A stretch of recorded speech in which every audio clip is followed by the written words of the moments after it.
18-19. Roma pasal 7. Sebab aku tahu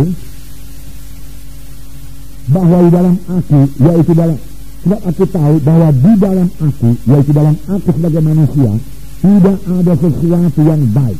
Sebab kehendak memang ada di dalam aku, tetapi bukan hal berbuat apa yang baik.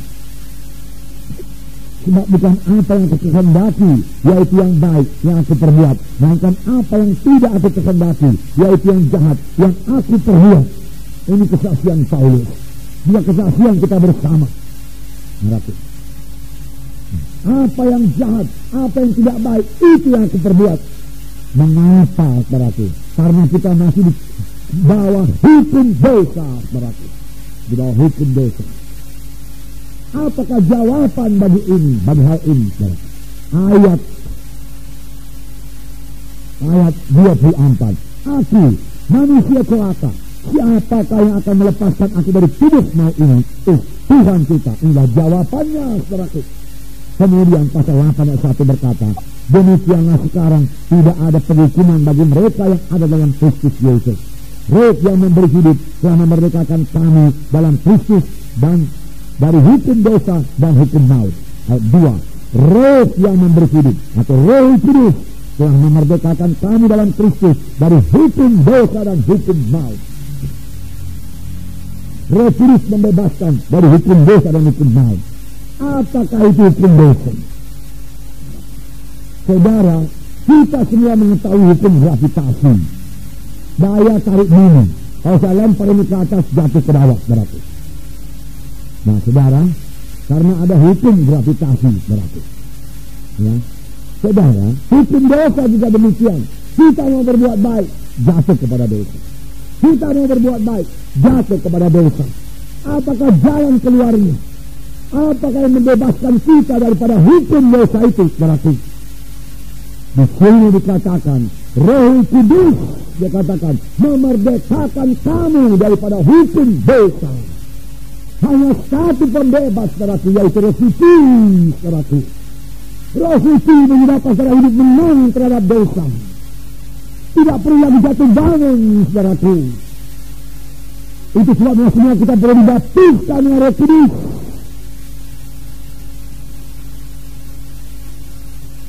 Karena hidup kekristenan kita ini, saudara, bukanlah dimaksudkan Tuhan hidup jatuh bangun. Tetapi Tuhan mau kita hidup berkuasa melawan dosa, saudara. Tuhan mau kita hidup suci, saudara, di dalam dunia ini. Dari mana akan kita capai itu, saudara? Dengan pengetahuan manusiawi kita, dengan tekad kebudatan tekad kita, saudara. Berapa kuatkah kita manusia ini, saudara? Saudara, sama seperti untuk menerima keselamatan, kita tidak bisa menerima keselamatan dengan perbuatan baik kita, dengan kekuatan kita, dengan pengetahuan kita, dengan kesanggupan kita. Kita tidak bisa lahir baru, tidak bisa menerima keselamatan dari Tuhan. Apakah yang menyelamatkan kita? Yesus yang memberi anugerahnya kepada kita, saudaraku, yaitu Dia sendiri, saudaraku, disalib, memikul dosa kita. Ya, kalau kita percaya kepadanya dan menerima Dia sebagai Tuhan yang juru selamat kita, lalu kita pun, saudaraku, lahir baru, selamat. Jadi keselamatan kita datang daripada Yesus. Demikian sesudah selamat, bagaimana jalannya kita hidup benar, hidup suci, juga tidak bisa dengan kekuatan kita. Kita perlu oknum ketiga, yaitu Roh Kudus yang berdiam dalam kita, supaya kita bisa hidup benar, hidup suci, berarti supaya kita bebas daripada hukum dosa. Apakah itu hukum dosa? Saya ulangi lagi, berarti yaitu satu hukum yang membawa manusia selalu jatuh kepada dosa. Mau berbuat baik, tapi dosa datang duluan. Lalu dia berduka cita, menyesal, menangis, saudaraku, ampuni saya. Lalu Tuhan mengampuni, memberikan darahnya menyucikan kita. Lalu damai Tuhan kembali lagi, persekutuan kembali lagi, saudaraku. Kita merasa suka cita, berapa waktu kemudian jatuh lagi kepada dosa, saudaraku. Nah, saudaraku yang kasih dalam nama Yesus, bagaimana kita menang terhadap dosa ini, saudaraku? Bagaimana kita bebas dari hukum dosa ini, saudara? Saudara yang kasih dalam nama Yesus, Roh itulah yang membebaskan kamu dari hukum dosa. Roh Tuhan membebaskan kita daripada hukum dosa itu, saudara. Saudara yang kasih dalam nama Yesus, ini perlunya baptisan Roh Kudus. Ini perlunya baptisan Roh Kudus, saudara. Jadi terutama untuk diri kita lebih dahulu. Saudara, apakah kita sudah dibaptiskan Roh Kudus tidak bisa lagi jatuh kepada dosa? Bukankah Daud sudah penuh dengan Roh Kudus pada berkata, tapi jatuh kepada dosa? Bisa, tetap bisa jatuh kepada dosa. Tapi kita tidak di bawah hukum dosa itu lagi. Saudara, kita sudah merdeka dari hukum dosa itu. Kalau kita mengetahui hak kita ini, kita sudah merdeka. Kemudian dosa datang dan kita melawan dosa itu, saudaraku, kita mesti menang. Kita mesti menang. Roh Kudus sudah memerdekakan kami, dari hukum dosa dan hukum maut. Yaitu Roh Kudus. Haleluya, saudara. Mereka telah oleh kuasa. Tanpa kuasa itu mereka tinggal kecil saja, saudaraku. Padahal Tuhan telah memberikan kuasa itu kepada kita. Menjadi saksi Yerusalem, Judea, Samaria, sampai ke ujung bumi.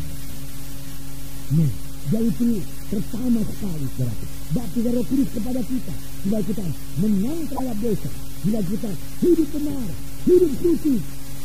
Nah, terima baptisan Roh Kudus. Setelah kita terima baptisan Roh Kudus, penuh senantiasa dengan Roh Kudus. Kalau sudah penuh dengan Roh Kudus, dalam beroleh kuasa untuk hidup benar, untuk hidup suci, saudara. Kalau sudah penuh dengan Roh Kudus, dan sudah baca firman Tuhan, kita akan menjadi mengerti firman Tuhan ini. Kalau sudah penuh dengan Roh Kudus, dan sudah melayani, pelayanan saudara diurapi oleh Roh Kudus. Jadi untuk diri kita sendiri, saudara. Yang kedua, berarti Roh Kudus memberikan kuasa dalam pelayanan. Berikan kuasa dalam pelayanan. Sehingga pelayanan kita ini berhasil dan berbuah. Saudara, untuk berbuah itu perlu kuasa, saudara, kuasa. Kuasa Roh Kudus yang mengurapi kita.